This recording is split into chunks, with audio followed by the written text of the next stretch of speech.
Om Namo Bhagavate Vasudevaya. Om Namo Bhagavate Vasudevaya. Narayanam Namaskritya Naram Chaiva Narottamam Devim Saraswatim Vyasam Tato Jayam Dhirahe Shrinvatam Svakata Krishna Punya Shravana Kirtana Hridayantosti Abhadrani Vidunoti Saraswatam Nashtaprayeshu Abhadreshu Nityam Bhagavata Sevaya Bhagavati Uttama Shloke Bhaktir Bhavati Naishtaki. Reading from Srimad Bhagavatam, Canto 4, Chapter 16, and verses 7 and 8. Verse 7. Titikshati akraman vainya upari akramatam api bhutanam karuna saswat atranam prishti pritiman. Synonym: Titikshati tolerates, akramam offense, Vainya the son of King Vena, upari on his head, akramatam of those who are trampling, api also, bhutanam to all living entities, karuna very kind-hearted, saswat always, arthanam to the aggrieved, shiti vrittiman accepting the profession of the earth. Translation and purport by His Divine Grace A.C. Bhaktivedanta Swami Prabhupada, Srila Prabhupada Ki Jai. This King Prithu will be very, very kind to all citizens. Even though a poor person may trample over the king's head by violating the rules and regulations, the king, out of his causeless mercy, will be forgetful and forgiving. As a protector of the world, he will be as tolerant as the earth itself. Purport: King Prithu here is herein compared to the earthly planet as far as his tolerance is concerned. Although the earth is always trampled upon by men and animals, it still gives food to them by producing grains, fruits, and vegetables. As an ideal king, Maharaja Prithu is compared to the earthly planet, for even though some citizens might violate the rules and regulations of the state, he would still be tolerant and maintain them with fruits and grains.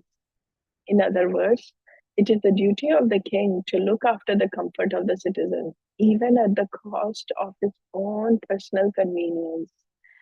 This is not the case, however, in Kali Yuga. For in Kali Yuga, the kings and heads of state enjoy life at the cost of taxes exacted from the citizens. Such unfair taxation makes the people dishonest, and the people try to hide their income in so many ways. Eventually, the state will not be able to collect taxes and consequently will not be able to meet its huge military and administrative expenses. Everything will collapse and there will be chaos and disturbance all over the state. Text 8. Deve varsati aso devo naradeva vapurhari krishcha prana prajahisa rakishati anja Sendravat. Synonym: Deve. When the demigod Indra, our Sati, does not supply rains, Ashau that Deva, Maharaja Prithu, Naradeva of the king, Vapu having the body, Harihi, the Supreme Personality of Godhead, Krishna Prana, suffering living entities, Praja, the citizens. He certainly, Asa, this, Rakshyati will protect Anjasa very easily, Indravat, the king Indra. Translation: when there is no rainfall and the citizens are in great danger due to the scarcity of water, this royal personality of Godhead will be able to supply rains exactly like the heavenly King Indra. Thus, he will very easily be able to protect the citizens from drought. Purport: King Prithu is very appropriately compared to the sun and the demigods Indra. King Indra of the heavenly planet is in charge of distributing water over the earth and other planetary systems. It is indicated King Prithu would arrange for the distribution of rainfall personally if Indra failed to discharge this duty properly. Sometimes the king of heaven, Indra, would become angry at the inhabitants of the earth if they did not offer sacrifices to appease him. King Prithu, however, being an incarnation of the Supreme Personality of Godhead, did not depend on the mercy of the heavenly king. It is foretold herein that if there would be a scarcity of rain, King Prithu would manage to counteract the deficiency by virtue of his godly powers.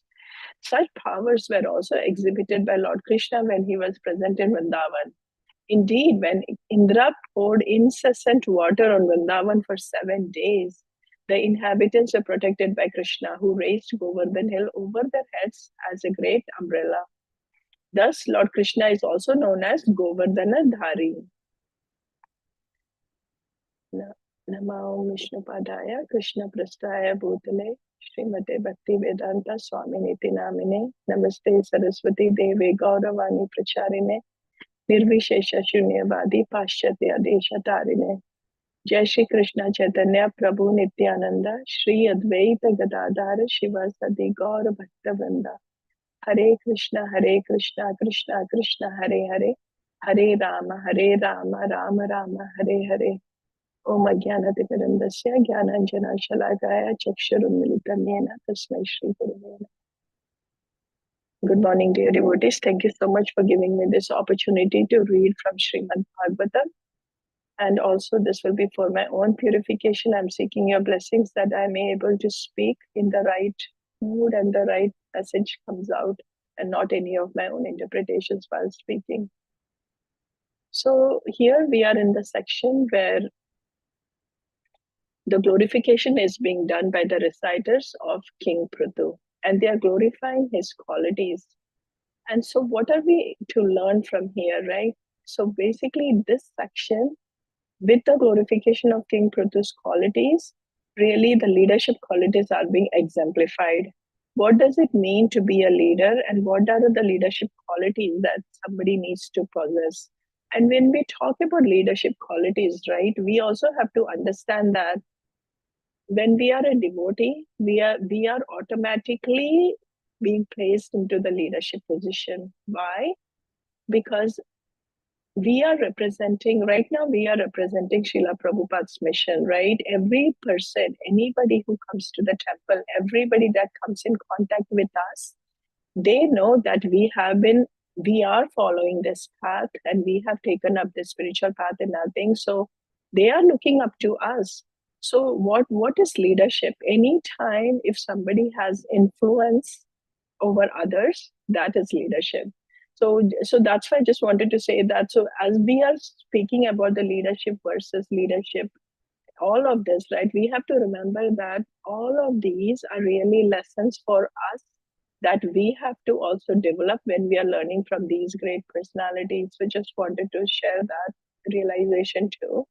So in this verse, right, verse 7, the main thing that compares here is that King Prithu is being compared to Mother Earth. And what is the quality of Mother Earth that's being shared here is that of tolerance, and then forgetting and forgiving. See, these are such important qualities that are being mentioned here. So what do we say about tolerance, right? I mean, even in Chaitanya Mahaprabhu's verse, Shikshashtakam verse 3, also very classic, it is told about the tolerance, being as humble like a blade of grass, but being tolerant like a tree. Like no matter what happens, we are always tolerant. So let's talk a little bit about tolerance, right? So there's a lot of examples from the scriptures about tolerance and forgiveness. The classic example comes to mind is Amrish Maharaj. So, what made the nature, the behavior of Amrish Maharaj different from Durvasa Muni? Right? The situation, they both were in the situation where Durvasa Muni went to take bath, and in meanwhile, Amrish Maharaj, just because he wanted to break the fast, took some water with the tulsi leaf. And when Durvasa Muni came back, he was so upset. So he could not tolerate that. How come Amrish Maharaj did this, right? And what happened to that? He could not tolerate his senses, he could not tolerate his behavior, and he got so angry. And then he went around asking looking through different places, and finally ended up with Lord Vishnu, right? Asking that you need to help me with that because there was the demon that came out to attack him. So in this case, what was the difference? Ambrish Maharaj saw, he witnessed that such an elevated person, Durvasa Muni, is getting upset with him. He's getting angry with him. But what happened to Ambrish Maharaj's response? Did he do anything with that? No. He just stayed there. He just kept praying. And then he was waiting for Durvasa Muni to return. And then he easily just forgave him, right? He easily forgives him, forgets that all of this has happened. And that is when Durvasa Muni is asking for forgiveness, but he forgot. He did forgive. So here's the thing, right? When we look at our own lives, if you look at our own lives, I mean, is there somebody that we are holding grudge against and we are not able to forgive throughout our lifetimes? Just not even just now, right? Even throughout our lifetimes, we have been through so many different spheres in our life. Maybe it was our childhood, maybe it was growing up, or it was our workplace, or it could have been anywhere else. Could it have happened that we have been through some of these experiences where we are holding them so close to our heart that we are not able to forgive somebody or some instance or whatever it has happened? So it's very important that we look at that, right? Because from this example, we are learning that it is so important we cultivate the nature of tolerance, cultivate the nature of forgiveness. And sometimes we may also be in a situation where somebody else is not forgiving us. But in that situation, we don't have control over it because it is not in our hands, right? We are not being forgiven by somebody. All we can say is pray to Krishna that that person develops the nature of forgiveness, forgetfulness, and they can be able to forgive us. So why do we need to tolerate? But let's talk about tolerance too, right? So what are we tolerating? Even when we talk about tolerance, we are tolerating not just others, but we are also tolerating ourselves. There have been several situations where we know that we react to things. We immediately want to react. Anything that is not favorable to us, when we see things like that and we don't like it and we want to react. But as we are in this bhakti process, as we are developing ourselves, again, as I mentioned earlier, the leadership quality of tolerance is very important. So we have to tolerate ourselves. And even in Nectar of Instruction, the first verse also describes about who is that somebody who has a tolerance over his tongue, over his words, body, mind, and speech, all of that, right? So we have to really cultivate this tolerance within ourselves. And then when we build ourselves up so strongly, then we are definitely be able to tolerate others also. We also have to remember that in our journey, in our growth till where we are right now, we are where we are because also somebody else have tolerated us, right? Because if everybody was getting upset with everything immature things that we did, however, whatever we did, we would not have been in the position that we are today. Even in the bhakti life, I know that when I was new, also I've done so many things which were so immature, and I have to say the senior devotees and the Vaishnavas were so merciful that they have forgotten, they have forgiven, all the, because when we are new, I know that how it comes from, because we haven't learned all of this. I mean, I'm speaking for myself, when I didn't know any of anything, right? Always the way I would act is like it's coming from the false pride, and then hurtful or even offending others and things like that, right? So all of those times, others have forgiven me, others have tolerated me. So now, as we are developing in our role as mentors or even examples of this movement, as I said earlier, it is our role now that we also start to cultivate the tolerance within ourselves and also tolerance for others. And also, we saw that earlier, right? When Dhruva Maharaj, this was in Canto 4, chapter earlier, when we saw Dhruva Maharaj, when he was getting upset with the Yakshas because he killed his brother, he started killing all of those yakshas. And that time, remember how Swayambhuva Manu came and he really tried to explain to him that in that verse it was explained that whenever Krishna sees that we are developing this quality of tolerance, he really appreciates that.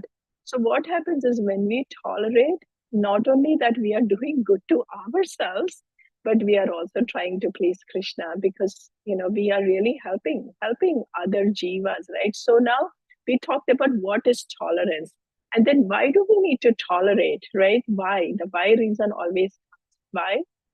Because think about this. Anytime we are not tolerating, anytime we are not forgiving somebody, that is resentment, right? The opposite is resentment. And what happens when we have that resentment towards other? It is like we are carrying this heavy poison within our heart. We are not able to let go, and it is really going to impede our own growth in the spiritual journey. And we can never be at peace when we are holding that grudge or that resentment against others. So the forgiving nature is really to let go of that, free ourselves of that resentment. And that is really going to help our own journey, help our own growth towards the spiritual path. And then the second thing, what would happen is that it will also support the growth of others. And we as long as we are able to tolerate and give support and continue to give support to others like Mother Earth is doing, and that's the example is given, then Krishna will see how we are able to do that. And how do we do this? Right now it's very easy to say than being done.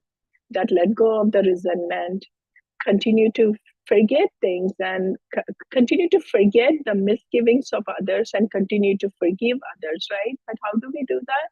We do that because first thing, this will improve, actually this quality, I feel that it's going to really improve when our confidence in Krishna improves. Like the more and more we have Krishna, confidence in Krishna, that no matter what happens, this is Krishna's hand is there in everything. And also see others as a part and parcel of Krishna. Paramatma is in everybody's heart, right? Sarvacha Saham is Sannivishto. Krishna in everybody's heart. So as long as I'm able to relate to that and be very confident of Krishna, right? That's exactly what also makes somebody different, right? We have learned about the three stages, right? The neophyte, right? And then we have the Madhyamadikari and the Uttamadikari. So what is the difference? What makes a difference in these three stages is that confidence, that faith in Krishna, right? When we are new, we don't have that much of faith. And we get so perplexed, we get so affected by everything that happens around us because we are acting from the place of false ego. Slowly, as the faith develops, you come into the more mature state, then we are able to see everything from the lens of Krishna consciousness and able to see that Krishna is playing a hand in everything. And as we mature more and more and more, really, then it's like fully set. Then our main goal and intention is that we are basically the instruments, and we cannot do anything incorrect because that is going to affect the movement, affect Srila Prabhupada, affect Chaitanya Mahaprabhu's movement, and ultimately Krishna. So that's how the maturity slowly develops. And that is how we are to develop. Really, as we develop our faith, our tolerance, all of these natures are going to really grow naturally within us. And the classic example also, Sri Chaitanya Mahaprabhu gave the example with the pastime. We all know about Sarvabhauma Bhattacharya's son-in-law, Amog. He once, when Sarvabhauma Bhattacharya invited Mahaprabhu for a feast at his home, first Chaitanya Mahaprabhu declined. He said, "No, I'm not coming for this massive feast." But he said, "No, I know you do that, right? You're in Puri, you are having all of that Mahaprasad, so please come." So he goes there. But what happens? Amog, when he sees that, he says, he chastises, he really insults Chaitanya Mahaprabhu, and he says, "How come you're having this big feast? Are you even a renunciate? Like sannyasi, how are you doing this?" But then, at that time, Chaitanya Mahaprabhu still forgives him. even though, and we know that he gets sick with cholera, and but at that time Chaitanya Mahaprabhu goes there and he places his hand on his chest, and then he heart, and then he completely recovers him. So even from Chaitanya Mahaprabhu's example, we can see how easily, right, so many customs, we can see how easily he forgives and forgets. And there are several other customs also in Srimad Bhagavatam that we can learn. But all in all, just to summarize, that we have to cultivate this quality of tolerance and forgiveness in order for us to move forward and also be a good example for others. And it's already time. So thank you so much, devotees, for giving me this opportunity. Panchakalpatarubhyascha kripa sindhubhya evacha patitanam pavanebhyo vaishnavebhyo